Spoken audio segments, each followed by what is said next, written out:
What's up, everybody, and welcome to the 37th episode of Speaking of Stadia. We are back after a short hiatus. I am, of course, one of your hosts, Aaron Cini, and as with me always is the bearded beauty himself, the birthday boy, the legend, my favorite John Krasinski on the internet, Too Tall Porter. Jakey, how are you? Thanks, and also happy belated to yourself as well. You're Thank only you. 5 days older in a few years. In a few years, let's just tag that on. I got you.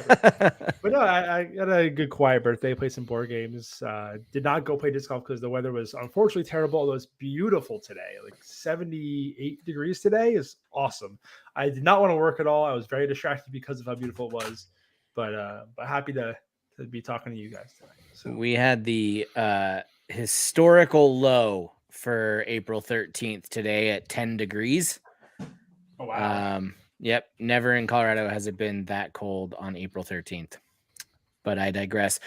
Also joining us and rounding out the trio is my favorite Canadian. Take that, Mel Felker. She's the one and maybe one of the only. I just went on a multiverse rant on Twitter the other day. It doesn't matter. She puts the Nova in Nova Scotia. Supernova. My bad. Fiona. Hi, Fiona. Hello, everybody. It is nice to be back. I'm doing quite well. It's been a long few weeks since we last got to sit down and talk about Stadia. And really excited to be sitting here with my other two Aries co-hosts because everyone I seem to record podcasts with, except for Harv, are Aries. I mean, we're kind of a big deal. In my friend group, I have like probably a dozen. In my family and friend group, have at least a dozen friends that are all April babies. Yeah. My dad is April 1st. My father-in-law is April 2nd. Just to start off the bat. Mm-hmm. And my brother's best friend just had a kid on April 1st as well. So unbelievable. My goodness. Great month to have a baby. Must be. What's 9 months before it? Oh, 4th of July. Is that just like a huge weekend? I guess so. Fireworks everywhere. You know what I mean? Whoa. Yeah. Whoa. Way to start off. Well, if you didn't know, this is, of course, Speaking of Stadia podcast, where we talk about all things Stadia, throw in some other news about cloud gaming, and just kind of get into what's happening with the platform and the future video games.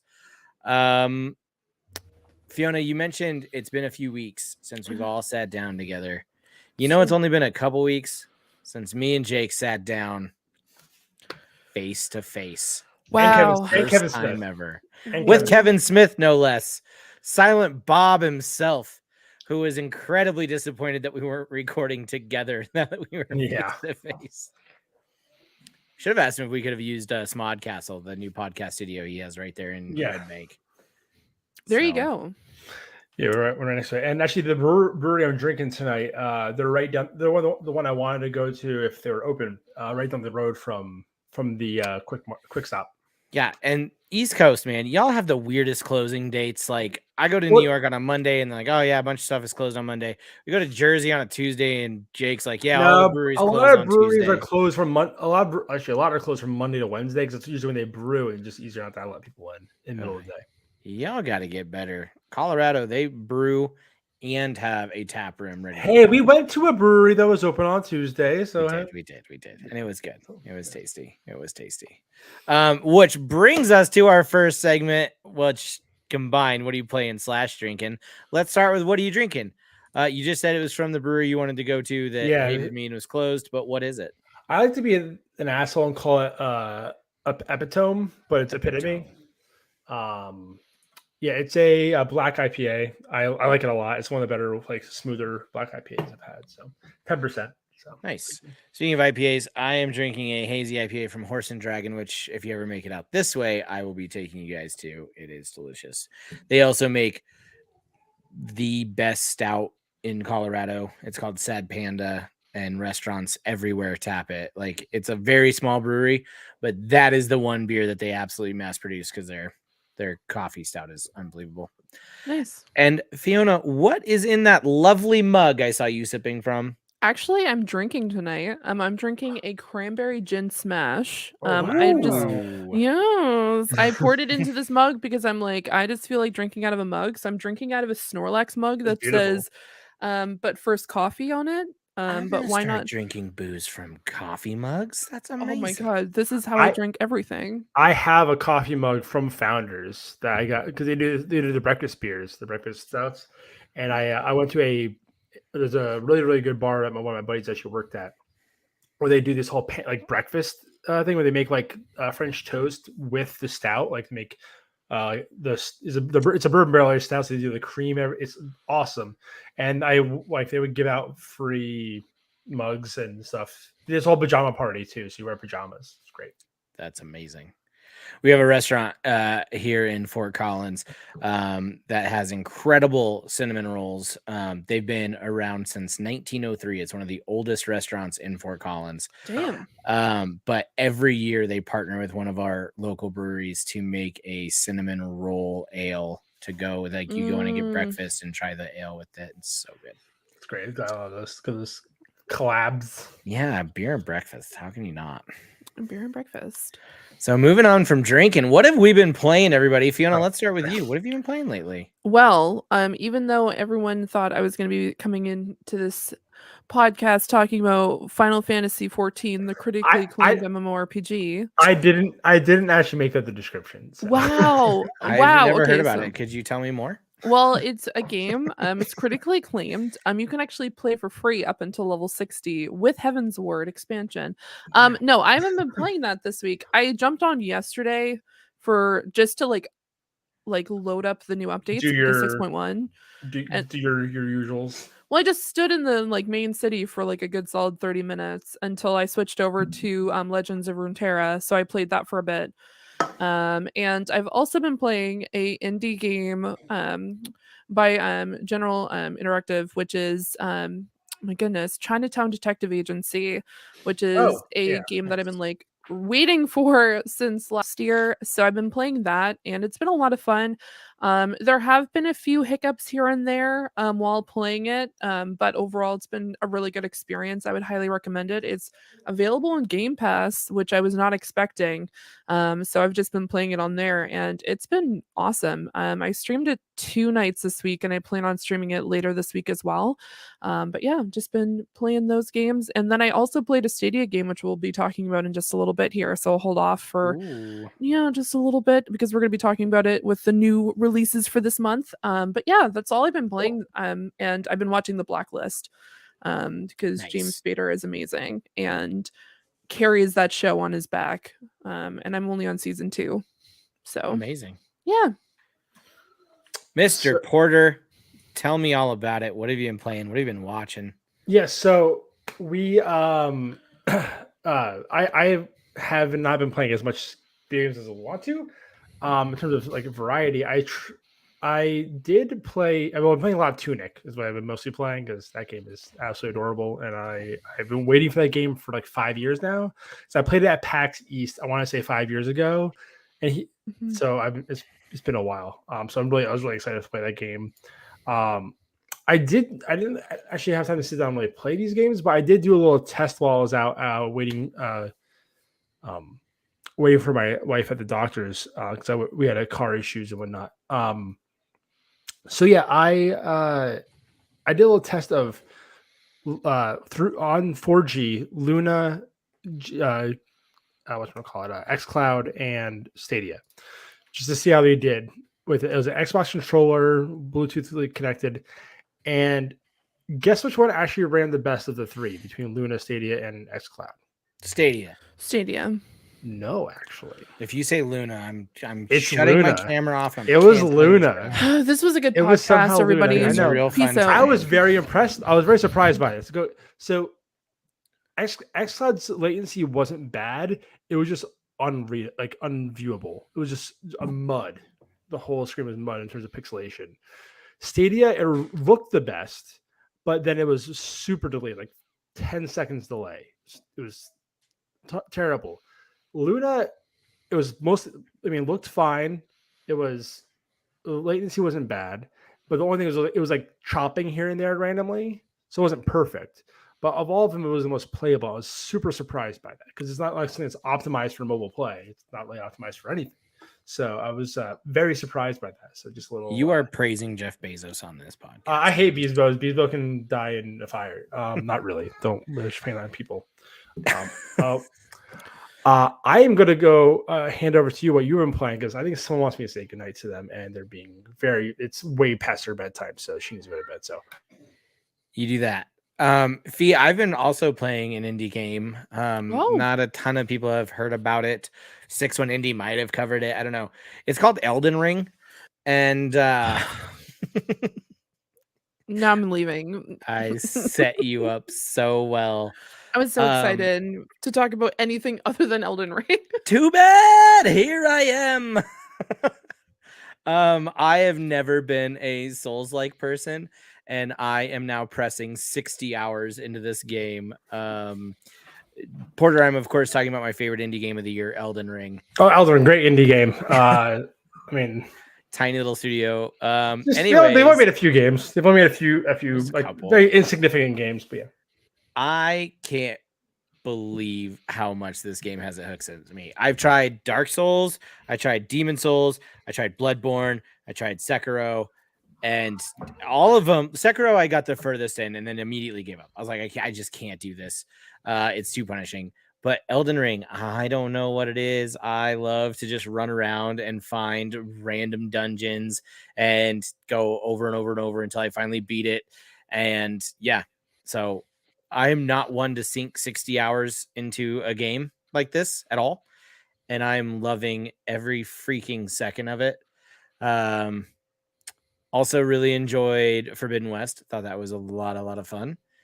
And then both of you will be so glad to know I have been playing board games and disc golf. I before I was really interrupted by my daughter, I was gonna show off my birthday gift that got me. That's very pretty. A beautifully dyed disc TL3 from Innova. And then on my birthday, I got to play this honkin' boy. So really fun game. Highly recommend. Nice. I wish you could have more time to play more games when you were out here. But yeah. Rouster in the chat says they do say Elden Ring is the most approachable Souls-like because of the open world. I absolutely agree. There's been time, and I think that's exactly what it is I don't feel like I'm just stuck in a moment that I'll never get past. There have been absolute times where I'm like, you know what, screw this, and I will just go do something totally different for a while, and I'll mark that on my map, and then I will come back and beat it and feel accomplished after I've like leveled up a couple of times. So I don't know. Sorry, Fee. Anything other than Elden Ring, I can't. I love that game. I love it. It's unbelievable. And then watching, because you brought up a show, I am almost done with Severance on Apple TV. And that is, I thought Peacemaker wouldn't be touched this year as my show of the year. And then Severance came along and just blew it out of the water. Quick and dirty pitch. You work for a company where when you leave work, you have no memory of your work life. You only know about your personal life. And then when you go to work, you have no memory of your personal life. You only remember about your work life. And it is fascinating. Ben Stiller is crushing that show. Oh, really? And then I know we'll move on to actual Stadia news, but to cap off all the other things, if you have not had a chance to see Everything Everywhere All at Once, that is a must this year. I don't think any movie will be even close to how much I love that film. Which is interesting because the whole like trailer seems like super gimmicky. I'm like, this is gonna be terrible. Like, it seems like good. It seems like it was trying too hard in the trailer. Like, so I will say the like quirky stuff. It's like, this is just trying to be goofy for whatever. Yes. So at the end of the first act, I was like, oh, I don't know. Everybody's talking about how good this is. I was like, it feels like it's being weird for the sake of weird. Mm-hmm. And then they absolutely bring it back around for the next 2 acts. And it is one of the most beautiful movies I have seen in a very, very long time. I have no problem saying I absolutely wept in that theater. Like, the end is very heartwarming and touching. And yeah, absolutely. Please go see that movie. It's so good. Okay. So there's a ringing endorsement I know. say so. It's true. And then video games and movies combined, Sonic 2 is also delightful. Okay. The end. Yep. I still need to see the first Sonic. I think it's I think I still have Paramount Plus, so I think it is. Don't you always talk about bringing Sonic to Stadia? I mean, I'm a big Sonic fan of the video games. I love Sonic Mania a lot. I mean, that's actually really Dan's bag is the bring Sonic to everywhere. But yeah, speaking of Dan, totally unreal. see. Oh, it's so good. I can't believe you haven't seen the first one. It is the best. Those two movies are the best video game adaptations we've gotten on the screen. Yeah. I haven't seen it either. I'm just gonna say that. You haven't even seen the first one? No. Yeah. Okay. It's fine. Anyways, it's delightful. Sonic Mania is on Luna, which is just saying. Stop praising Jeff Bezos. Jake, you're about to be kicked off the podcast. I'm joking. Oh, Sonic, and Sonic Kart Racing too. So. Jeff Bezos, number one super fan. Well, let's start with our first main story of the game, which is we have new pro games for April since a new month has started. I am way behind on. I'm not okay. I am running the show today because Dan didn't give Aaron access in time. He did give me the code, but by the time I saw it, it said it was too late, and we were about to go live. So I was like, I'll just jump in as a guest. Wow. Yeah. So thank you for still being awake, Dan. But yeah, I'm unfortunately running the show today. So Dan also says, speaking of Luna, I say laughing at Luna. No Jeff Bezos love here. Porter. Well, apparently he's loving on Luna, but that's it. No. There you go. Luna. So we got 5, count them 5, 1, 2, 3, 4, 5 new games on Stadia Pro. We have Stadia Legends. I know Fiona, this is I think the one we may hear about.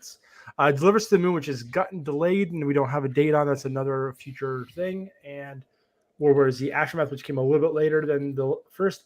Chicken Police, which I know Fiona was very excited about, and the new Ease game. I'm pretty sure it's Ease, right? Is that how you pronounce that? As well as some other games coming there. We'll get to after we go through the pro games. But this is the big one. Is World War Z Aftermath. This is actually a really popular game when it came out. Left 4 Dead style game. A lot of people really, really were into it. I've heard some interesting things about the port and it not being multi-platform, like in terms of like crossplay. Sorry, crossplay is what I'm looking for, which is like a big bummer for a game like that. Are you guys interested in this game at all? I mean, did you guys ever play it previously? Because it came out like 2 years ago, I want to say, a year or 2 ago. I did not ever play this one. No, I didn't play it either. Yeah, because I wasn't sure. Because again, it was like, oh, this is like Left 4, like kind of before I guess Back 4 Blood now. There's like that. Oh wow, this does the whole Left 4 Dead formula pretty well. Kind of game, like all really fast zombies and whatnot. Shout out to the comments. PSX Cloud says just hit level 114 on World War Z and played 36 hours already. Oh wow! Wow. Okay. Impressive. Speaking of ringing endorsements, that is one. Yeah. So I've heard great things of the game. I've heard the port is a little so, but that's it.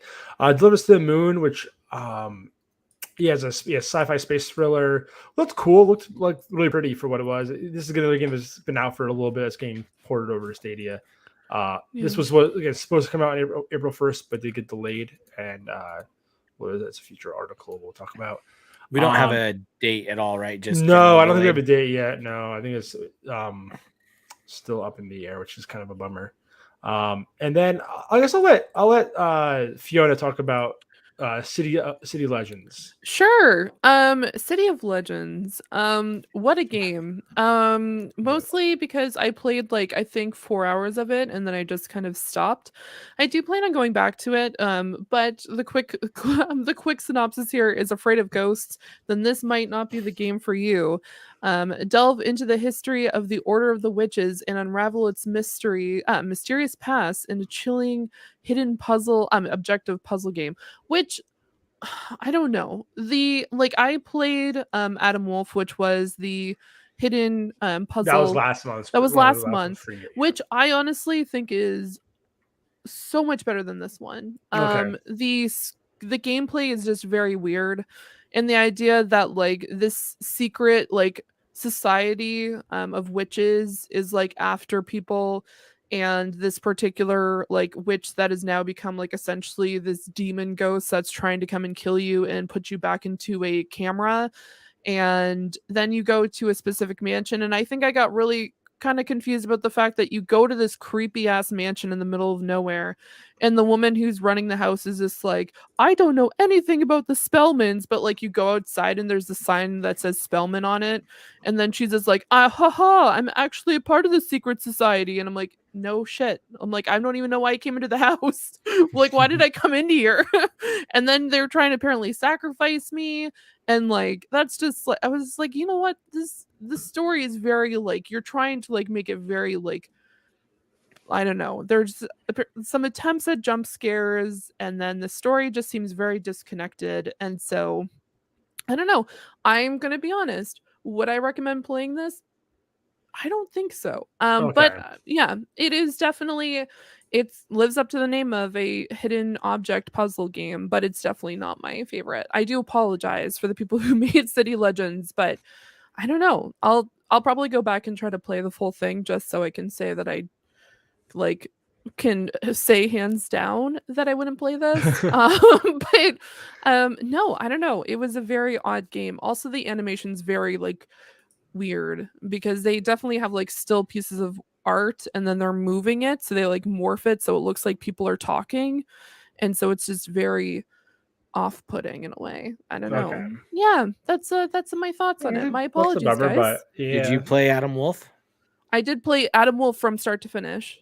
PSX Cloud says I found Adam Wolf better than City Legends. Same, Yeah. exactly. Okay. Like Adam Wolf was so much better, and I think also I like the fact that there's like actual voice acting in Adam Wolf, whereas with City Legends your character doesn't talk because there's technically supposed to be you, which is very awkward when everything's just like the famous author Fiona, who's a man apparently, and I'm like, I'm like this. I don't know. This just doesn't make any sense to me. Question mark. Like, so I don't know. I would highly recommend playing Adam Wolf. It was a Stadia Pro game last month, so definitely recommend it if you're looking for a good hidden object puzzle game. Yeah, and then we have obviously the was East 9. I'm not sure this was this is the newest one, obviously, but because we got East 8. And then 9 came out at the same time. Yeah. I think like really the same month, but almost about a year ago, I want to say. I haven't actually gotten to play the East games. I went and played one of the other ones, which I forget which one it was, the other JRPG. I tried one of them and I got very confused. Maybe it was 8 that I went into and tried. I tried one of the JRPGs last year that came out, and I can't remember. Yeah, because be sure to claim East 8 before it goes away from obviously Dreamworks Lucky's Big Adventure, which is a great, sure. I'm joking because my daughter loves this show so much. We watched the whole thing, and all the extra stuff on that as well. And I'll touch base on some of these other games now, just because while we're here, we are getting a new game, Adventure Time: Pirates of the Etrurian. That's nailed it. No. And then Trivial Pursuit 2 live. Sorry, Trivial Pursuit Live 2 with exclamation point, which is just some sort of modern twist on the best on trivia game, boasting interactive TV environments and thrilling rounds of fresh rules. Trivia has never kept you more on your toes. So If you're a big Trivial Pursuit fan, go for it. And there's some other new DLC stuff and free play games at the time. That my daughter is being really loud, so I'm not sure if you guys can hear her, and I apologize if you can. I can, but only slightly. Yeah. Sorry. Yeah, so navigating all this is fun. Kill time, people, please. I am bad at this hosting job. So we got some new games coming to Stadia. Fortunately, I'm taking too long to get to them, but we have a new game that actually added its Stadia to its Kickstarter. Similar to, we actually have Sky Climbers, which is another one that we had. That was a Kickstarter game that was really backed by Stadia once they had it announced as part of one of the games.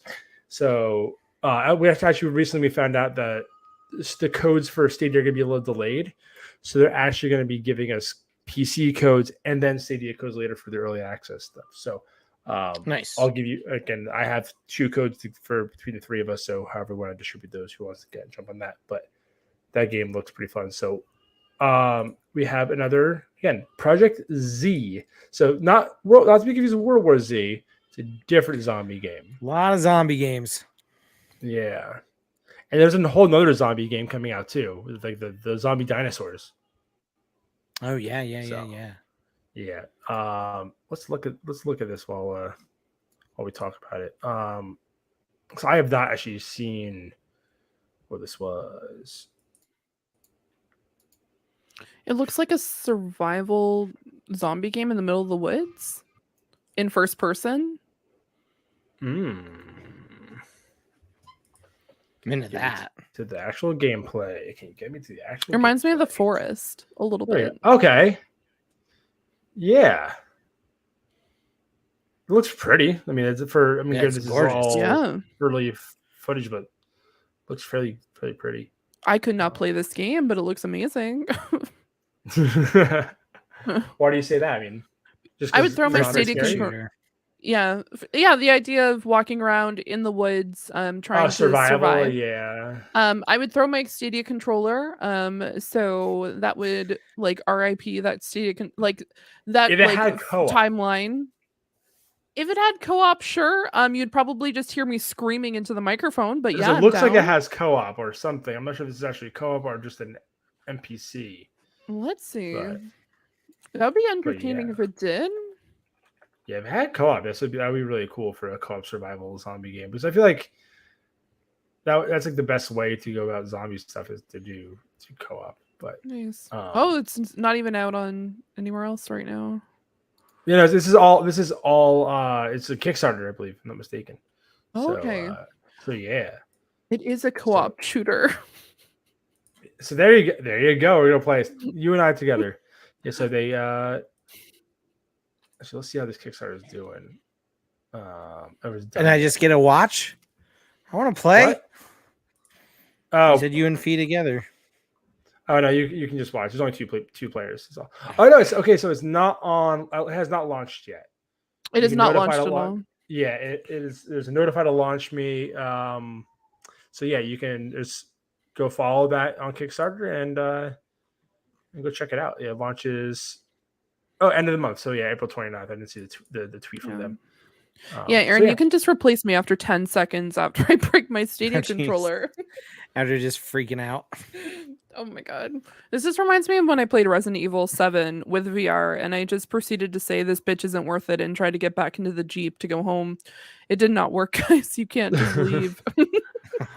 You can't? Oh no. No, you can't leave. I wish there was a trophy that's just you left and it's You're done. I tapped. You leave in the Jeep, you don't even enter the house. I love it. You hate zombies, but how do you feel about worms? Do I not have the freaking article because opened? Team 17 confirmed recently that the Worms WMD is coming to Stadia. It was recently confirmed that Team 17 were finally on board with Stadia. Golf for Your Friends and Overcooked All You Can Eat are both confirmed as coming to the platform. In a tweet, Team 17 said, "We're bringing Overcooked, all you can eat, golf with your friends, and Worms WMD to Google Stadia very soon." This tweet was as of March 28th. I haven't played a lot of Worms WMD. I know a lot of people love it, but let me just say, cannot wait for golf with your friends. Oh yeah, golf with friends is fantastic, and I have that's the played most that Stadia ass game ever too. Yeah, it's great too. I played a bunch of that on PC with my friends for our other channel, my Desert Giant Gaming channel. If you want to find that archive, we actually they started. Me and my buddy started playing games. We'll get a bit more again, so posting some stuff there. But they actually in Golf with Friends they have a Worms like level, a course, and I didn't realize that they're the same dev because Worms is like again a more known property where Golf with Friends was early access for a really long time, so I just thought of it as like an indie dev, not someone that made those other two games. So it's cool. And I'm actually really surprised Overcooked wasn't the free game this month. It'll probably be next month, is my guess. Yeah. Or one of those two. Like that also seems like a really good get your friends in a Stadia game. Yeah, like, absolutely. oh look, you don't have to have a console. You have some friends over, you guys all play Overcooked, have a great time. Make it a good like entry level game. Give it like a 60-minute free trial and exactly. Yeah. Any of these games that people can start thinking of as like party games and stuff like that, like Jackbox coming was a big deal. Mm-hmm. Golf with your friends, I think, is another great grab. That's the type of stuff I want to see Stadia kind of make a play for. We also have another one coming up very soon. On May 6th, we have Elemental War 2, which takes you into a threatened world. Hordes of monsters suddenly pour out of the abyss of hell from a faulty summon portal. Will you manage to build a defense line of defense towers against the forces of evil in time? What was the date you said? May 6th. Okay. For some reason, I thought you said this month. Okay. Yeah, May 6th. So I think I said just coming very soon, or maybe even into this month, May 6th. Maybe I blended them, but May 6th is the date. Features for this game include the popular tower defense game principle with new gameplay elements, face the powerful elementals and their special abilities, solve quests to unlock upgrades for your towers, play 11 varied maps and 3 unique environments, forest, ice, and desert, play alone or in co-op. Jake, you can watch me if you want to play that. Compare yourself with other players in the global leaderboards. It reminds me of Orcs Must Die 3. Yes. Just like the tower defense kind of like work as a team to block I should have pulled creatures. While you're talking. Also seems like good. I don't know. These seem like good Stadia games. I'm starting to think of Stadia a little bit more mobily. Like, yes, of course I like to play it on my mobile, but when I'm playing like more AAA games, I like to play more on my laptop or on my TV. But getting people in with these like really fun games that you can just toss on your phone for a little bit, I think is a really good way to do it. And yeah, this looks mobile AF, as the kids say. Oh, exactly. That's as I wince to change articles. I am that gif of how you do, fellow kids. Oh yeah, you're slowly falling apart in this. We know. So no, it looks good. I'm excited for this. This should be good. And I think you can pre-order it now, right? Too, which has a pre-order option, which is cool. So see more of that kind of stuff coming up. And speaking of right now, you can also pick up Mad Streets, which is available right now as of March 15th. This story also comes from our good friends over at Stadia Source. Developed and published by Craft Shop, Mad Streets is now available to purchase and play right away on Google Stadia. We've talked about this game before. Mad Streets is the kind of game that makes you crack a smile, all while punching someone in the face. It's a physics-based party game mashed with a brawler that feels like an evolution to the genre, with a deeper system that allows skilled players to direct their blows for face-crunching KO animations that wouldn't look out of place in MMA highlights. When we've watched this, it looks absolutely ridiculous. Tons of fun. It's like a better-looking Gang Beasts in a way. I'm all it has the same kind of vibe, like the same kind of a gameplay aesthetic, going that whole gameplay aesthetic, I guess if you will, but with a more like polished look to it. More, Is this one that interests you? If it goes free to pro, will you pay for it? Absolutely. This would be. I would. I have a few of these like party games already on Stadia that I haven't really touched much. Like I had Cake Bash, which I got for like, it was like on really big discount. I bought it for like $2 or something, like $3, whatever it was. And I still haven't played that yet. So if I start like I've been having people over more often. So if we do play Stadia or video games instead of board games, which I've been kind of diving more into the board game stuff, absolutely. But yeah, it's a. I realized I didn't add it to the. I forget the streamer you have to add it. But yeah, yeah, no, it's definitely a game I'd consider buying for what it is. Yeah, if I looks fun enough. Yeah. Fee, does this game do anything at all for you? It looks interesting. I don't think it's like one of the top, like a game that I'd like be like, oh man, I really want to try out this game. But if I did have like, I'm not, you know what? I'm gonna say I would probably have to pass on this one in particular. There's other games that are more exciting to me currently. Fair. But for the people who are interested in this type of game, it looks really fun. Yeah. So would highly like it. If I had to try it, I would definitely. I'm not saying that I wouldn't never play this game. I'd probably be more likely to play this game than the Project Z game that we just looked at because that one looks terrifying. But no, I think overall, just not my jam. Cool. Yeah. This looks like a game, if it were free on Pro, I would absolutely claim, have a couple of buddies over on a Saturday night, have a couple beers and just like laugh for a weekend, and then probably would never think about it again. I've played Gang Beasts 4 or 5 times, and it's always that scenario. It's like friends are over and we're all just kind of wanting to play something. Me and the kid have laughed over it many a times. But it's not something like I just consistently want to come back to. This game looks exactly like that in the sense of really cool with some friends for a couple hours. Yeah. So it kind of gives me that like, and it's not the same type of game, but it's like that paper cutting game on what is it, the Switch, where you had to like cut your friends into different shapes to like get to specific areas. I'm specifically relating it to this just because I played it once and I was just attacking my like essentially my teammates. I would just cut them into like little smithereens and they would just fly away. I do not remember the name of this game. I'm gonna have to look it up while I'm talking about this. But I agree. I think this is definitely you tried for a few hours with friends, get a lot of laughs out of it while Snipper clips. Snipper clips. That's what it was. Yeah, I would. My friends were like, Fiona, you have to like cut your partner into a specific shape so you can like beat the level. But instead, I would just like cut them. Yeah, it's like a puzzle. Yeah. You can cut your teammates into smithereens and then you just like turn into like just confetti and then they come back as a full piece of paper. And I was not helping anybody and I got the controller taken away from me and they're like, Fiona, you need to stop. And I'm like, but I'm just having fun. I thought this was what a game was. And they're like, it's supposed to be about teamwork. And I'm like, we're all having fun. And that did not go well. So maybe I do need a fighting game because I feel like that might be more up my alley then. Because then the chaos, you're winning with the chaos, right? Yeah. Like, no, you're gonna go down. I love that. Exactly. The last one on the list, I'm not even gonna pull up the article. It's Trivia Pursuit 2. I think that's fun. Yeah. Jake's so excited that he is speaking in a completely higher octave than anyone can hear. Wait. Oh yeah. Sorry. No, we already talked about Trivial Pursuit 2 live. We did. Live. Hey, I'm just live. following Yeah. I know. I left it there by accident. I'm sorry. I took out Worms, but I forgot to take that one out.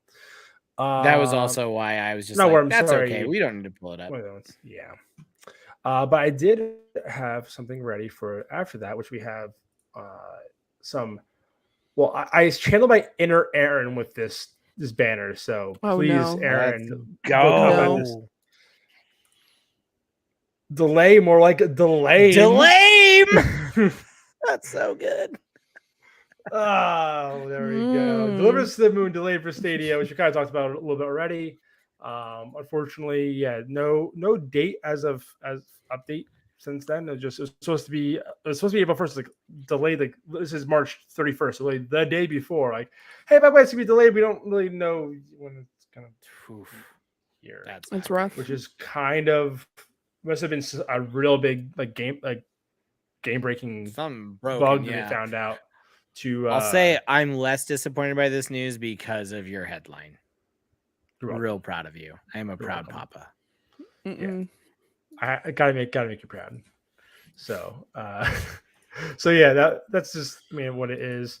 We have one more delay, which I think I can't remember if we talked about it or not. We definitely talked about this game. Lumote? I've never heard of this game. Lumote. No. We talked about it, at least I think. I'm pretty sure, very briefly. Maybe we didn't. I forgot to add it. Maybe I forgot to add it. So this is a puzzle game. Actually, looked kind of cool. And it got delayed. Supposed to be is not confirmed it will launch on May 1st. So this one actually does have a launch. And I like the little I'm guessing, was this Lee? Who wrote this one? Yeah, it was Lee. Little Stadia Pro, perhaps. But this is it. It's a really cute little puzzle platformer. Very colorful, and I don't know. It just looks really nice. I like it. Like I am like low key interested in this game because it looks really cool. And these little like puzzle kind of style games, I'm all for. If it's just doing something clever, like gameplay wise, I'm all for it. It looks like it's doing some really cool stuff. PSX Cloud in the chat says Lumote is amazing. Played the demo and the devs are awesome. That's always awesome. Nice. That's like look how beautiful. This is a beautiful looking game. Really like I love the pops of color and everything. It's really neat looking. So it is gorgeous. I am low key excited for this game. This is one I was very surprised by. So definitely we'll be checking that game out when it comes out. And again, hopefully pro, maybe pro. The delay seems a little. Are you low key excited like Tom Hiddleston? No, I'm not that clever. Fiona, Tom Hiddleston plays the famous Marvel character Loki.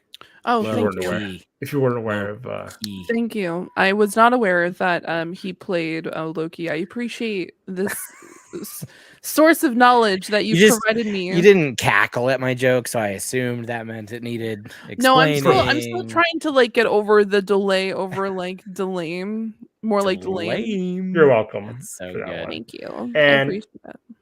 A small little rumor around. Wrong one. Misclick.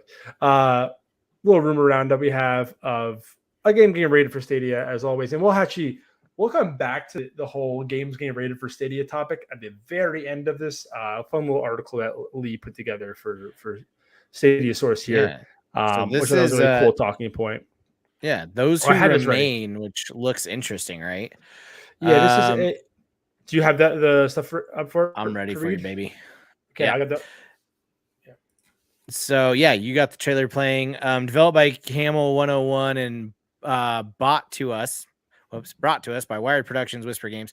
Those Who Remain has been out on the platforms, including Steam, since May of 2020. The official Steam description states, as the lights go out, the embers of darkness are stoked in the sleepy town of Dormont.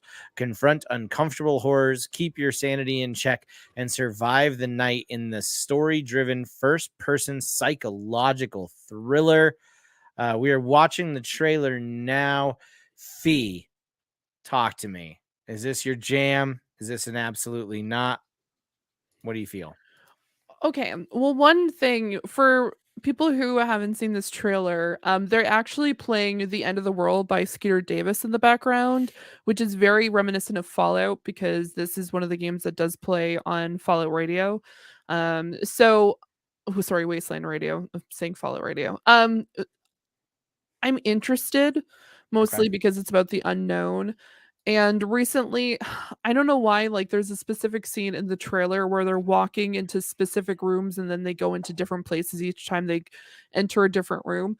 I've recently found out about this thing. I think it's called like either back room, back like office, or back like whatever, creepypastas, which is the idea that someone like you enter a specific location and then you're never able to leave because every time you enter a different location, you keep on going to somewhere, another room in another area in a different time, which is absolutely horrifying. I don't know why someone like made a TikTok about it, and then I just found a bunch of TikToks about it because they're just like, we think you really like creepypastas, and I'm like, not really. I like true crime, and they're like creepypastas though. So it is absolutely terrifying. So it kind of gives me that vibe. So I might try it out. If it does come to Stadia, and especially if it becomes a pro game, that would definitely be a game that I would like to play, or like a spooky season kind of like October game. Totally. Because it's not like jump scare crazy, but it's like you have to figure out like what's going on. So I'm I really enjoy kind of like walking simulator type of games, even though they are first person, but you're not like running everywhere. If there was a lot of running, I might not. But since it has that kind of walking simulator, like creepiness aspect to it, I'd probably try it out for sure. Cool. Love it. Yeah, Jake, it definitely has a more thriller vibe. Yes. Yeah, it definitely has a more thriller vibe to it than like horror. Like I said, like kind of creepy, that like the one with those guys like Slender Man kind of guy, but like kind of coming at you. But otherwise, it looks very thriller-esque, which I'm definitely interested more in than straight horror. I'm not really a horror fan, but I like thrillers, so I'll definitely be interested in it. It looks cool. So if you like thrillers, I might remind you that this show is out called Severance, and it's really, really good. Cool. I will watch it. Blacklist. I mean, I love the movie Seven, which is like a very like thriller movie. So oh yeah, it's a great movie. Yeah, fantastic movie in general. So yeah, so we have some good news. I mean, it's kind of a continuation of news we keep getting every month. It feels like every single time we talk about Stadia is we got try it before you buy it, but even easier. I wasn't very clever with this one. Sorry, Aaron. We got with this. With the next topic with the Stadia Dev Roundup, they kind of that GDC. They did talk about new time trials. They added a bunch of new trials and games that do not need a Stadia login, which you still need a Gmail account. I will say much because they need to track something, but you don't need to actually put a credit card information. You don't need to have a Stadia account, which requires a credit card. So it's way less. And that's a lot of people like were kind of frustrated with when they did the trials. Like, oh well, I still need to put a credit card in. God, like what? Like they still.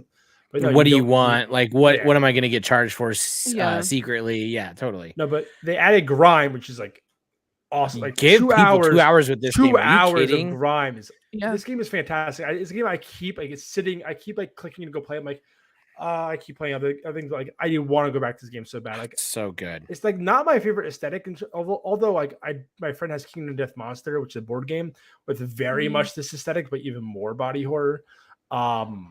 But it just looks. It's just a well-made game, and I really want to go back and play more of it.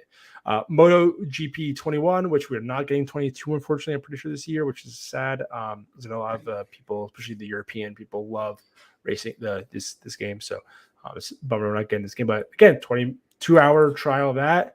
Everyone's favorite game, 30-minute trial, Paw Patrol, the movie, video game. So adding some stuff for the kids. Here, let me pause right there. Hey, Bubba, come here real quick. Breaking news. We're going to just see how he feels about this. About what? Yeah, let's go back up. Hey, we're going to get 30 minutes of Paw Patrol for free that you can play right now. Paw Patrol. Does that do anything for you? Let the people know. Here, you can hop in camera. Be honest. You want to play 30 minutes of Paw Patrol on Stadia? No. No. All right, thank you. That was our expert analysis for kids games right there. Paw Patrol did nothing for him. Too cold. Yeah, I think. But how does he feel about Risk of Rain 2? Probably way more into it. He's over there playing Stardew Valley, not Lego. Star Wars Lego. My bad. What about 2 hours of East? How's he feel? I don't even know what that is. He likes anime. You probably really like it. That's true. Risk of Rain 2, which is I've played a bit of Risk of Rain 2 with a buddy of mine. Really fun game. I very different than Risk of Rain 1 in terms of perspective, like third person. My one gripe with this game is it doesn't give you enough of like, it doesn't tell you what you're doing. Like you really have to go online and talk, like go to forums and figure out what you're actually supposed to be doing. Because I tried playing the game, had no idea what I was doing. My brother's like, loved this game, beat it over like a few times. And he wanted me to play with him. And he's like, he kind of sherping me through it. I'm like, yeah, this game does nothing to tell you any of this. This is so, which is kind of cool. I like the whole exploring a game, but you got to give me like some kind of a guide. Like, there's no tutorial. You just drop into this game. Like, okay, that's kind of like maybe I missed the tutorial part, but that's kind of like Fiona's Game of the Year, Elden Ring. They don't really give you a lot to go off of. Yeah. I guess I'll ask you at the end of that question, but yeah, great game. Steamroll Dig 2, which is a fantastic game that I deleted. Fun. I accidentally deleted my save while playing while pooping, and I'm very upset about it. I was playing with the touch controls on my phone because it's a game you can so easily play with touch controls. and I accidentally hit like in the main menu went to go like load my save and accidentally hit delete, and it just instantly hit A to accept. And still very upset about it because I was decently far into the game. I was like multiple hours into this game. I was so upset. I just never went back to it. I love SteamWorld Quest. SteamWorld Quest is an awesome game. So Yes. they make some great stuff. Go play their games. Jackbox part of like 30 minutes, which is a really odd amount of time for. You get one mini game. I feel like it's I feel like it's one game, maybe. So that's just depending which one you choose. So I think that's a choice. I think it should have been an hour. And then obviously 2 hours of East. Any of these games you're interested in or think you guys might do the trial, like would recommend to a friend to do the trial on? I mean, Grime, obviously, the Aaron. Oh, yeah. Yes. If you want to talk about ones I would tell friends to give Stadia a shot, it's Grime and Dig. Yeah. I would even argue if they're JRPG fans, East. Yeah, that's fair. And I might try MotoGP. This should be longer. Like this should be longer. That's I would recommend this. So and this would be an easy recommend if it was 60 minutes. But 30 minutes is just dumb. SeaWorld Dig only being 30 minutes is also kind of dumb. That should be 60 minutes too. I feel like 30 minutes is never enough to get like the meat of like idea for a game. Especially because so many things like even Steam and other things do like a 2 hour, like 2 hours and you get reimbursed. Granted, you can do that on Stadia too. So I feel like an hour just makes sense. Unless it's like a 3 hour game, which then I would understand. Sure. 30 minutes is silly. Though. Like some of the walking sims are really short. That's one reason I say that. But yeah, silly, but awesome that they're expanding on that more, making it easier to access Stadia and give it a try. So yeah. This next stuff is kind of, I debated even talking about it, mainly because I don't even really know much about it. They're doing some stuff with, again, this is more of the Stadia dev GDC talks. Google did wrap up. As I click on things and it tries to keep up with what I'm doing. So yeah, Google unveiled load change porting for Stadia devs. Google has unveiled what they're calling load change porting for developers looking at to bring their games to Stadia, Google Stadia platform. The move is to plain and simple. The process of porting games make it easier for solid move for Google in order to help attract more developers and publish the game. Some of the developers using the tools are Handy Games, Legacy, Milestone, Nacon, Paradox Initiative, Saber Interactive, or Sabre, as they like to be called, Steel Wool Studios, Team 17, and Wired Productions. One of them, also known as Skitty Skylines from Paradox Interactive, which is arriving this month, which is also a fantastic game. I recommend you play it. If you haven't played already, buy on Stadia, buy wherever you want to play it. It's a fantastic game. It ate a whole week of my life. So yeah. Any of this do anything? I mean, just honestly, just good news. It's not like it's that's nice. I mean, I'm excited for Skitty Skylines. That's like the most of it. Unfortunately, where is? Oh, I think this is the next one. Okay, yeah. Just more. Let's kind of go through this pretty quickly. Sure. The immersive stream for games is a product that serves lets companies offer Stadia-powered games streaming directly to their customers. So I think this is more about the white labeling kind of thing. Essentially what they did with the initiative first seen last year with AT&T allowing mobile customers to play the entirety of Batman Arkham Knight for free and Stadia-like user experience created for partners with cloud. So again, this is more expanding on the white labeling part of it that they're going on. They're even doing I'm not sure this is an example of promo codes, but so yeah, that's just honestly more of what it is. I know with the whole Business Insider thing, they talked about having Capcom put their demos of games on their website through Stadia. as an option, and that would be like a cool use case for it. But I think there's more other creative ideas they can do with it. That one just makes sense offhand. But a rising tide for cloud gaming lifts immersive stream for games as well as Stadia. Dob Zibring, which I think he's a Stadia guy. I think I'm pretty sure I've seen him. Yeah, Stadia's new product head of product, who took over following the departure of John Justice. Talked about it also. So here, Google's for games. Google for Games Developer Summit is designed for support studios of every size with innovative tools for teams across Google. The core features we're talking about today are benefiting both development journey and player experiences for immersive stream for games customers, including Stadia. In partnership with Google Cloud, we are working to build out underlying cloud gaming technology that powers both Stadia and our customers offering offerings via immersive stream for games. A rising tide of cloud gaming lifts immersive stream for games as well as Stadia. We're excited about what comes beyond in 2022 and beyond. Sorry. So yeah, that's all it is. Nothing really super to talk about, but it's good that we're seeing more.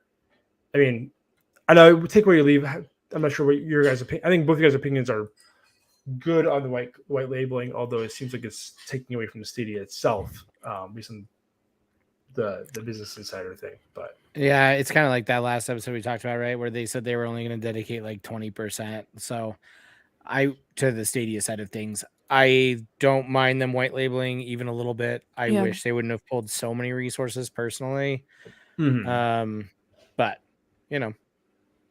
if they want this technology to survive, like this is how they have to go. Unfortunately. Yeah.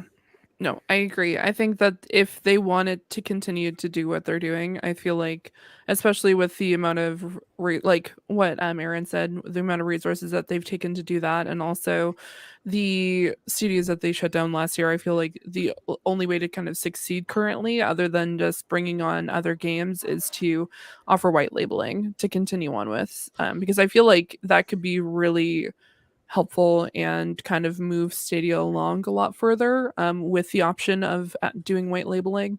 I don't know the numbers that Arkham had, or at least the Batman game with AT&T last year went, but I feel like that's definitely going to be helpful moving forward.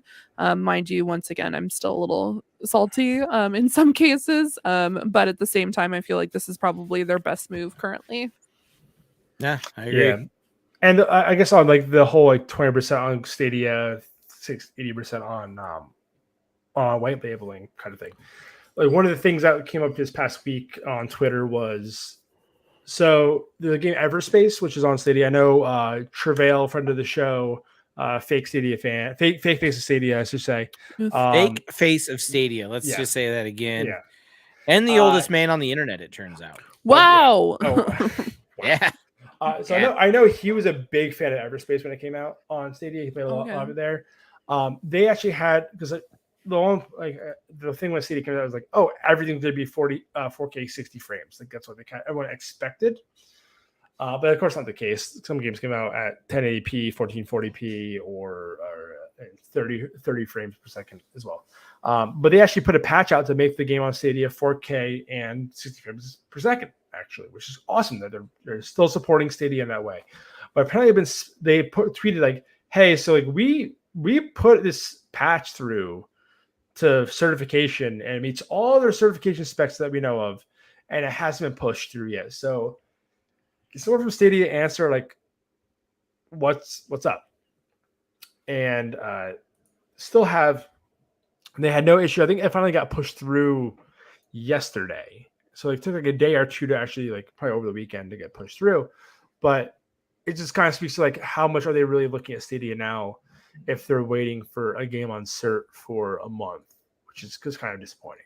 So not directly to the article we just read, but it's just kind of like, yeah, that's the only downside, I guess, of white labeling. Possibly, again, it could be because of that, but could be just because they missed the email, like everyone else does, right? Aaron, sometimes people just miss emails.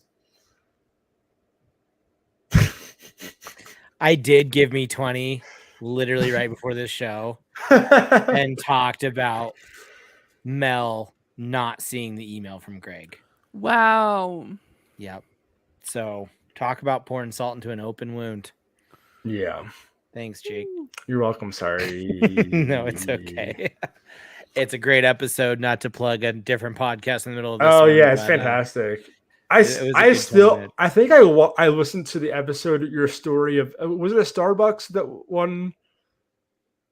You had an interaction with someone, and it was absolutely hilarious. The and employees? What? Interaction with the employees? Because that's Chipotle. And it was Chipotle. Wow, sorry, that Chipotle. an episode. It was Chipotle. That was fantastic. I listened to it twice. That's it was amazing. That funny of a story. Thank you. Today we talked about the guy in the airport on my way home from New York. I can't wait for that episode then because he had a fun. Yeah, wild. So I just wanted while we're talking about, I guess, about Stadia as well, like some stuff. The porting. Some people in the chat were talking. I don't want to ignore our lovely chat that's been very active. I keep seeing the number go up in the chat thing in the corner. Talking about how like porting of games, like Google paid $10 million for RE Village. Granted, it's a fantastic port, but apparently that's what they paid. I know recently, granted, this is not to be ported. This is to be added to a service they're getting money for. But Guardians of the Galaxy was another one that was like $10 million to get that game on a Game Pass. So kind of similar. Apparently, from what he's saying, Google paid $20 million. I'm not sure I remember that number coming out. I remember the $10 million for RE Village, but Division 2 was, I agree, great port actually. Yeah, it wasn't very, again, yeah. Google, if Google was smart, they would pay $10 million. I mean, I'm not sure they paid for Sekiro, but they definitely gave probably some money for Sekiro, and that didn't really still gangbusters either. And Cyberpunk 2077, which actually ran well on Stadia. So. Did the New York Times write an article about Sekiro, Jake? No, that was the big news today. That they wrote a really bad article about Elden Ring. It's fine. I mean, what do you expect? Also, stop retweeting it. Otherwise, the New York Times is going to be like, wow, look at all this traction we got. Let's write more shitty takes on video. I mean, you can just make fun of them in the tweet and retweet like how that's still traction to them. They count it as engagement. That's all they care about. Oh, let's go to the next article. Let me just go right to it. Hard shift. This is a very much like I was like, honestly, like I even said to you guys before the show, like we haven't recorded in a while, but there really hasn't been much that's happened that's been of like super of note. This is just Google will now aggregate streaming games where to play them, starting with Chromebooks, which is kind of cool. It will essentially add like the cards into the card, like what streaming service you can add, like kind of like with if you go like look up a movie, it'll see, hey, this is available on Vudu to buy and also on HBO Now and all like Go Max, but they've changed that thing way too many times. And so it kind of how they aggregate things. So it'll say, like, I guess for now, I haven't really checked. It's on Chromebooks only to start off, which is a weird take since Chrome is just like a thing. Dan, it's so late where you are. Go to sleep. Oh my God. Dan's still awake? Yeah, I just had my phone died, but I'm headed off to bed. We sleep well. Go to sleep. Go to sleep, you crazy. We're not that interesting. Yeah. Whoa, no, we're very interesting. Sorry, thank you for 2/3. I'm glad we kept you interested enough to stay awake this late. But yeah. So yeah, following music, movies, and TV, video games have become the latest trend in streaming. Microsoft offers Xbox in the cloud through Game Pass Ultimate, and NVIDIA's GeForce Now, and still beyond that, you have Luna, Shadow, the newly revamped PlayStation Plus Premium. So yeah, honestly, not much here. Just no, I wouldn't probably pick up a new Samsung TV even if I needed to. I don't know. This is also just like, yes, having those apps built into a TV is really nice, but right now Stadia is still the lowest point of entry. So what are you doing? What am I doing? What? Yeah. Talking about the article? Which article? Oh, am I behind? I'm sorry. I'm talking about freaking cards for you're talking about that. I was looking at the Stadia and GFA on Samsung TVs delayed. I thought the card thing was just ignoring the ad. everything I'm saying and just talking about that. That was a good ADD moment. That's a great moment. The best ADD moment was when I left your door just completely open in Jersey while we went and played an entire 8 holes of disc golf. Just didn't even shut it, Fee. Just got out and moved on with my life. Do you know what was even worse out of this entire conversation? I just followed what Aaron was saying. Thank you. I was like, are we not on the Samsung TV delayed? Did I order them wrong? I swear I had them ordered in the dock the other way. Yes, I did. I definitely had them ordered correctly. Am I that boring? No, yes, I got distracted by Dan going to sleep, and then I looked back over at the doc, not the article, because I cannot see the article from where I'm sitting. Yeah, I heard Samsung TV, and I'm like, yeah. I mean, I need a new TV. So true story though to what Aaron said. We literally played a quick eight holes of a disc golf because it made sense. They had actually like a little layout for like you can just kind of dip out early and finish up the hole and go back to your car. And I went to the car like, Aaron, you have my door open because he decided to change into his signed by Kevin Smith movies. It's true. Hockey jersey. And play the whole round with that on. And in his utter joy of this garment being on his body, he forgot to close the door of my car. So Aaron, we were in a really safe place. It was fine. It was a nice area. Yeah. Fortunately, nice, and especially disc golfers are really good people. Like put your number on the bottom of the disc, and you'll probably get it back if someone finds it. Yeah, that was a fun day. But Aaron was like, it's funny because we were talking about how Aaron's like been like just on this whole trip. Like, well, Aaron we also missed a big story about Aaron's trip coming over. So Aaron doesn't know how to follow a Google Maps or a train schedule. No, what happens was we ask questions. See, if you just trusted yourself a little more. I mean, if somebody told me that there was more than one Midtown. I mean, they're two different states. It's Middletown. So I told Aaron to meet me in Middletown, New Jersey. Okay. It's a good spot to pick him up right before going to Quick Stop and get breakfast and whatnot. Sure. And then I'm on my way down. I'm about to go on this like major highway, and Aaron texts me saying, "Hey, so we're almost there. We're in Tuxedo." I'm like, "Tuxedo, New York?" And I was like, "I don't know." I'm like, "Open Google Maps." So Aaron's like, "Oh shit." He took a train north into New York State instead of south into Central Jersey. Because there's a Middletown, New York, and a Middletown, New Jersey. Oh, buddy. Aaron. Well, I actually didn't know the train went to Middletown, New York, in my defense as well. But I asked the ticket lady I told her what we needed, and she gave us the ticket. We asked the I don't know what you call them, the attendant, if we were on the right train. He said yes. They're actually called a porter. Thank you. And then we checked with another person on our train, and they were like, yes. And then we had to get off at another stop and hop on a whole nother train to do this. And I was like, hey, this is where we're trying to go. Is this correct? Yeah. And they were like, yep, follow this. See, when he said he had to connect, I should have questioned it, and I didn't.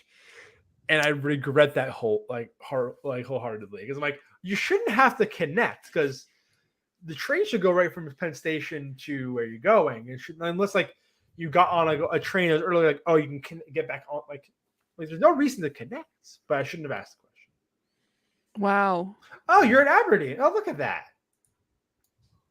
Yeah. Well, that was actually the stop I was good. One of the stops I told him to stop at instead as well. I actually put in Aberdeen in my GPS.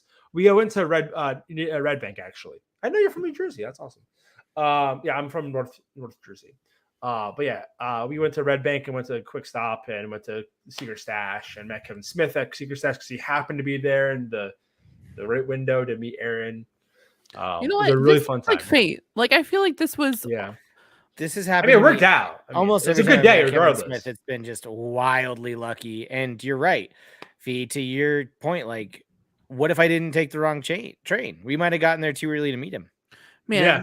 I mean, if I was you, I would have been in meetings before that, apparently. But that's fine. You'd have been what? I would have been in hysterics because I would just be like, I'm now lost in New York, and probably. Well, no, it was in New York State. Instead, I said, not New York City. I straight up said fuck it and called an Uber. I was like, I'm not figuring out another train schedule. Oh my God. Oh no, the train would have been, he wouldn't have gotten there for another like hour and a half because the train wasn't gonna come around for a while. And we were like, so no, I was like trying to find a way, like, okay, well, I'll drive and meet you somewhere. And he just took the Uber back to the train station that he started at, and I picked him up there, and we went down from the Secaucus station for those in New York, which is the junction. Secaucus Junction is where like all the trains kind of go through. Yeah, and you go from north, south, east, west, wherever you want to go. It's usually there. I go there and park a lot. So, but yeah, so that was a fun little side tangent to fill in our trip. But yeah, we went and played around disc golf, and then once Aaron got home, he and Liz bought a bunch of discs and have been playing like every weekend since. It sounds like. I think we've played 5 or 6 rounds of disc golf. I love every single time you text me about your disc golfing. By the way, I wish UDisc had a social aspect of it where I could see what you were playing or how you did each round. Because I want to know. I thought there was, but maybe not. No, it's no social hub, unfortunately. But yeah, not yet, unfortunately. But hey, good news is we can skip this next story. Because Aaron already talked about Stadia and GeoForce Now is delayed on Samsung TVs. I already had it ready. So yeah, Geostorm podcast, GeoForce, I don't know. GeForce. I never know. Yeah. So is it very simple article? Hey, it's So what I was gonna say when I thought that's what we were talking about, my bad, was that this doesn't affect me at all. I don't need a Samsung TV, and Stadia still has the lowest barrier of entry in terms of like you just need. Why am I blanking? Chromecast, and you're good. Oh wait, apparently, it has not been delayed. It now says summer 22 and later this year. Okay, so this article is entirely irrelevant. Enjoy Stadia on your Samsung. So when it eventually comes out. Yeah. I do need a new TV. There is a line. There's just lines showing up on our TV. There was originally 1. Now there is 4. And so at some point, definitely need to get a new TV because this TV is over a decade old. But yeah. Who knows? Maybe that'll be the next TV I get. I definitely need to do some research, though. I know we didn't really talk about. Oh, I also bring my card up. Sam Sadness. Oh, I missed the typos are great for me. I'm great with typos. Sam Sadness.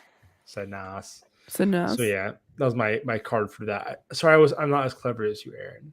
But that's okay. I do want to talk about where are they now, which is kind of like the ESRB rating we're talking about is the Lost Games of Stadia, which is written by Lee. He was talking about it and I wanted to do this whole article, which is fun because you always see, I always talk about the rumor mill of, and a lot of them do come to fruition, but he wanted to look back and see what games were supposed to come to Stadia and never actually showed up.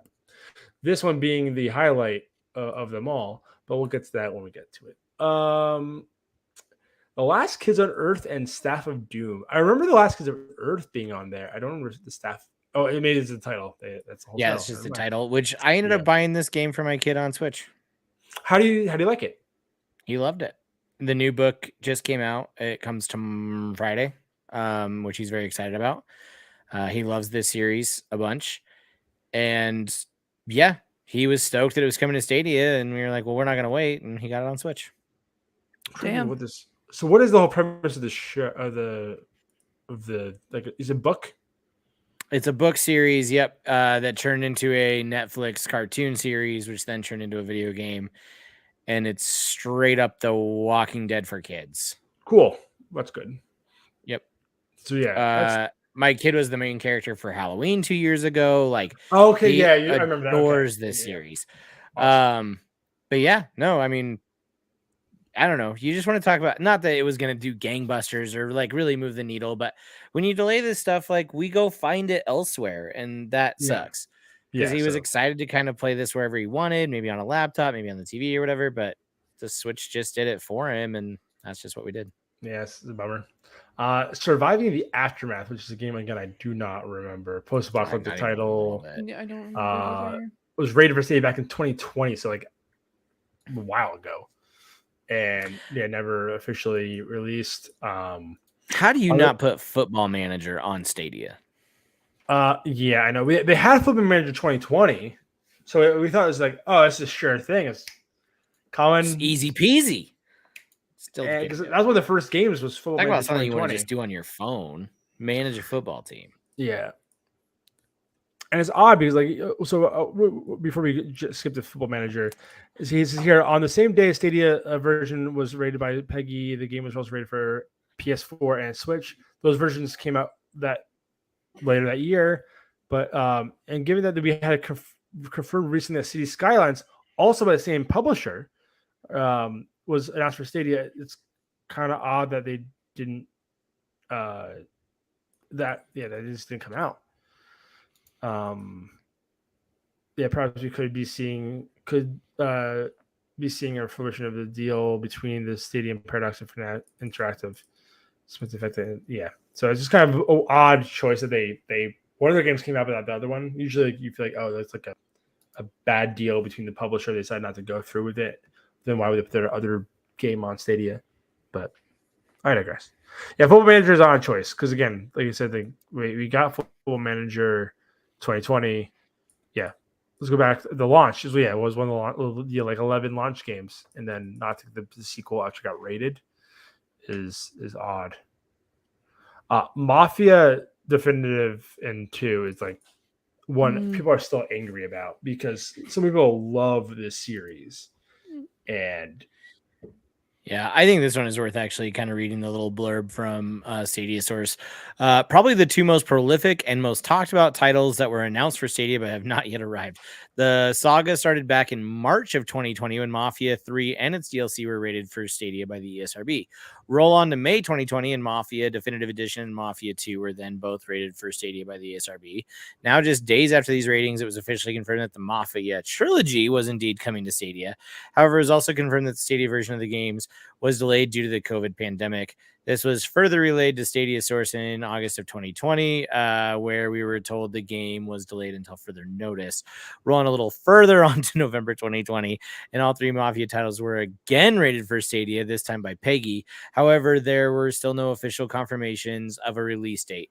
July 2021, Stadia Source reached out to 2K support task for the current status of the Stadia versions of the Mafia trilogy, and it was told at the time that the games were still coming to Stadia.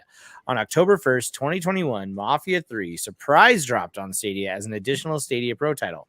However, there was still no sign or talk of Mafia Definitive Edition or Mafia 2 being released on the platform. January 2022, Stadia Source once again reached out to the 2K support to once again be told that the games will still be coming to Stadia. We were also directed to the game's official FAQ page, which still states that the games are coming to Stadia. It has certainly been a journey for the Mafia series on Stadia. I'm still hopeful we will see the remaining two titles added at some point this year. And there are people I still see on Twitter, like at least once every few months, saying like, "Where is this game?" Yeah. They're still bummed about it. Fee, are you a fan of the Mafia series at all? I haven't personally played them, but I've only heard really good things. I've heard 3 is fantastic, and overall, like that game was really well made. So that's on Stadia. But it was free with Pro. Yeah. But I'm sure Fee is really excited about RBI Baseball 20 and really sad about it not coming to Stadia. What a missed opportunity. You know what I'm saying? I know. What a great, not great baseball game. I would love to play as the New York Giants and hit all the end zones. Yeah.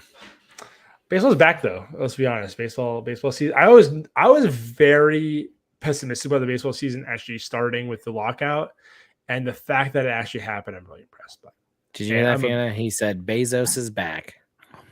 Wow. Jeez, he loves his Jeff Bezos. God.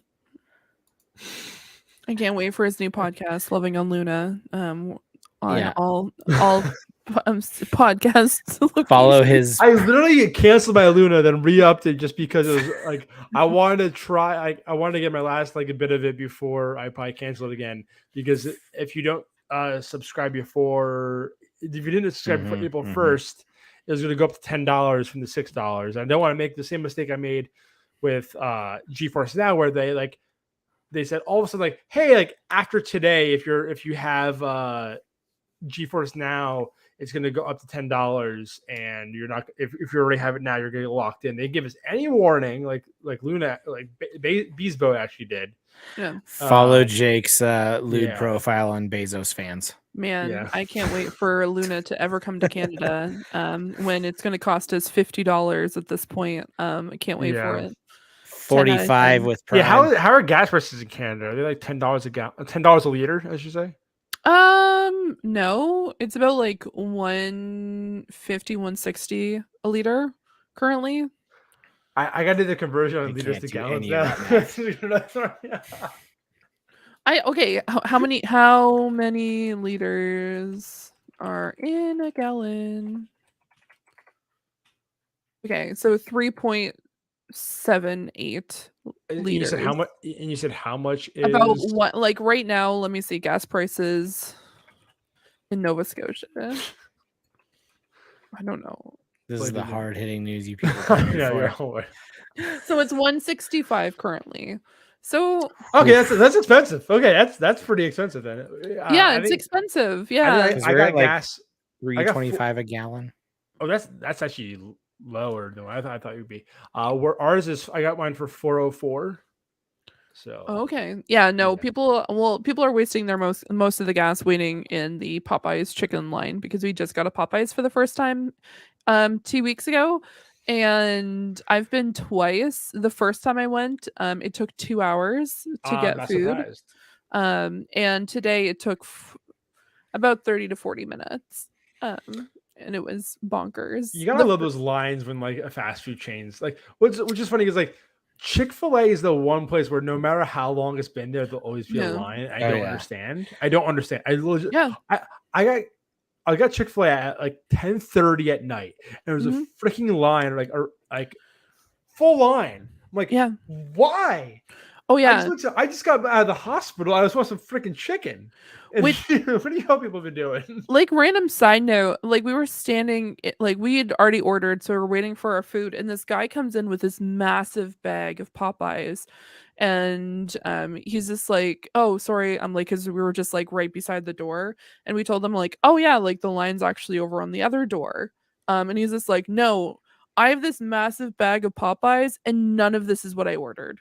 And we're like, oh shit, because he went through the drive-through. They gave him someone else's completely different order. This guy only ordered like a chicken burger meal. And this was like boxes of chicken. And there was poor people. Those poor workers. He's just like, because, well, they're worked like to the bone. Like they've already had people quit. They've had people quit. And so he goes up and he's just like, hey, there's no problem, but this is not my order at all. And they're like, oh no, because whose order did he get? Was it the person in front of him? Was it the person behind him? Did he now get this? Did they just give some family who ordered $80 worth of Popeyes like $15 worth of chicken? Like, what is going on? By the way, they're working to the bone, and they're never going to hear this, but you guys completely rock, and you guys have been dealing with so much. They've had security every single day for the past 2 weeks. Yeah, I remember going to when they opened a Sonic nearby for the first time. They had a police, like people at the roadway to like direct traffic because they ran out of chicken. They ran out of chicken, and they went out and they're like, "Hey, here's a free biscuit, and here's like the menu, and you can come back another day." People were taking the biscuits and throwing it at the employees. People suck. And told them people to go F themselves and to go actually make more chicken. Which, by the way, people say Canadians are great. They're great until apparently they don't get Popeyes, because it was just bonkers. And I'm like, I would honestly, like, I know, like, for many people who are listening who do not understand, I am 6'2". I would probably throw someone. I would like. I forget how tall you are sometimes, by the way. Yeah, no, it's fine. I forget how tall I am too until I'm out in public, and then I'm just like standing in a sea of people, and I'm like, one, I hate standing in a sea of people, and two, I forgot how tall I was. But man, they're like, why would you throw biscuits at someone's face for them doing their job? Like, you got a free biscuit. Those biscuits are pretty good. People are the worst. Sorry, that was a random side tangent. Also, no, it's okay. Podcast. That's okay. Colorado just got In-N-Out, and we had that exact same experience. They closed down like an entire section of a mall parking lot and just had corrals of cars. Yeah. No, they caused a fire hazard. They had to get people to stand in specific areas because what happens is there's like almost like a roundabout that you have to go through to get to this Popeyes. But then there's like a circular area for a turnaround. And then there's a actual drive straight through instead to go to this apartment building. And people were just blocking that. So people couldn't leave their apartment building.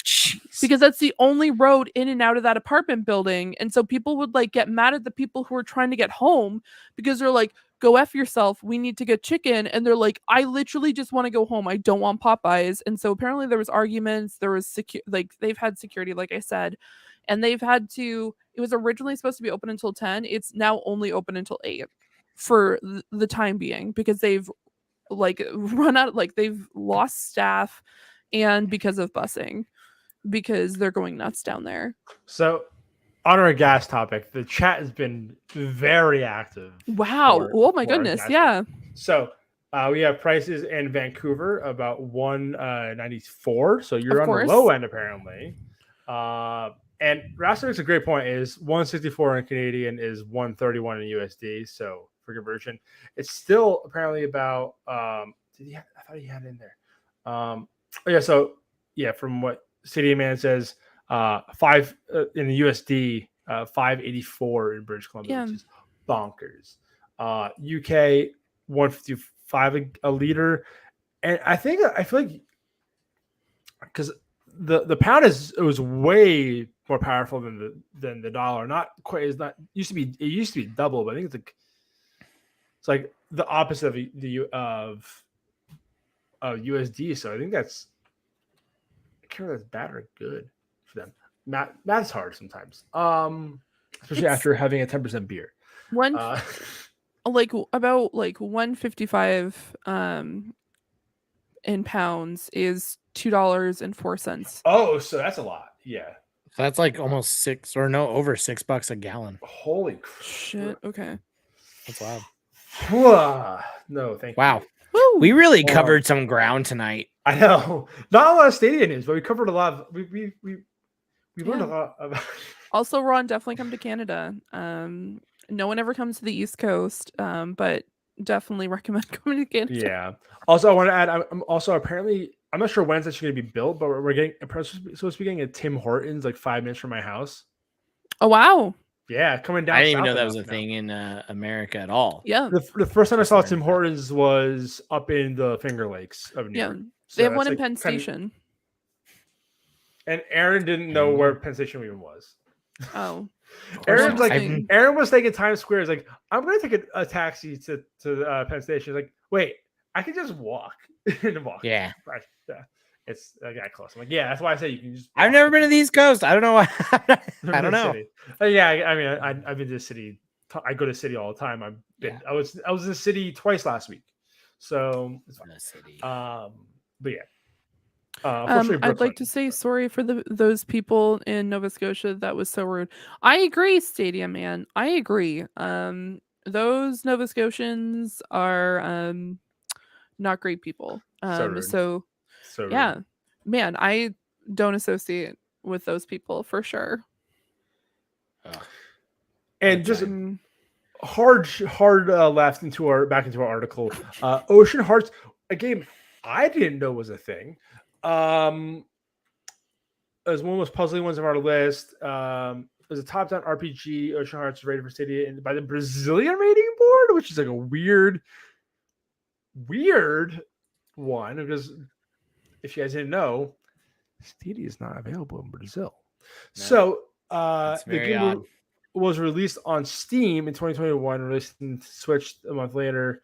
Because when it comes to Stadia, personally, I would say straight 50-50, but yeah, if it's not on a ESRB or PEGI, it's odd.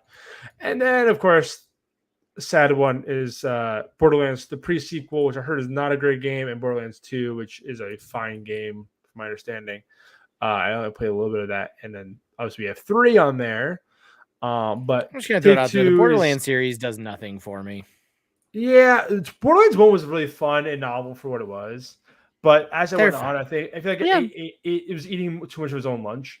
It was just like, well, what was the term, like sniffing his own farts kind of thing? Like it was just trying to like create this kind of humor to that. Like I'm here for Fiona's reaction. Like it found itself really, really funny when it's really not that funny. It's like, okay, this is just kind of dumb. Yeah, but I think Borderlands 1 was novel for what it did, and it was, I think, innovative in its own way. For being that first like looter kind of game, where now we have like Destiny and all these like MMO-ish games. Kind of like was that first one that kind of blended that. So yeah. But yeah, it's a lot of the 2K stuff. Yeah, I agree. I mean, I went and tried playing 2 and like on xCloud, and it was like, I'm like, this is just slow and boring, and wasn't liking it. I'm like, okay, I'm not gonna play this. Although I'm still bummed I didn't get. I mean, just because it's such a good deal, like the Ultimate Edition for $10 on 3, I'm still kicking myself on it because it just seems like too good of a deal. Granted, I agree that outside of 1, the game hasn't done much for me. Yeah, but it's odd because again, like Stadia had a bunch of 2K support at the beginning, or Take-Two, I should say. Support in the beginning with Red Dead and Borderlands 3, and then it's like, yeah, he said some interesting comments about Stadia here and there. His article it says, and they do have some other stuff. They went on to it says they went on to release 2K21, PGA Tour 2K21, and WWE Battlegrounds on Stadia. So they have added games further. But then there's also Twitter comments from Gearbox CEO Randy Pitchford, who is a all-around great guy, as we all can all agree, who labeled Stadia as a failure, but didn't really give any credible reason as to why he thought this. Given this is, soon approaching 2 years since these games were rated for Stadia, probably not coming. So yeah, that is that.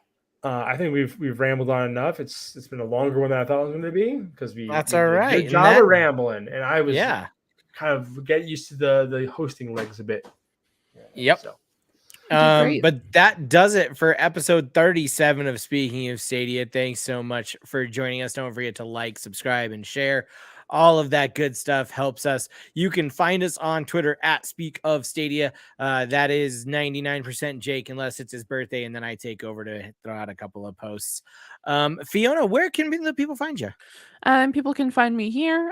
People can also find me over at twitch.tv/PointInProgress and youtube.com/PointInProgress, where we have been recording podcasts each and every week over on our Twitch channel, and Mario's been releasing his Tremors in Review series, which has been kind of bonkers. So definitely make sure to check that out. And also you can find me over at twitch.tv/Zeranix, where I've been playing Chinatown Detective Agency. I plan on playing some more games like that in the future, and also working on some artwork stuff. So I'm really excited to be doing that. So definitely make sure to check me out in those 2 locations.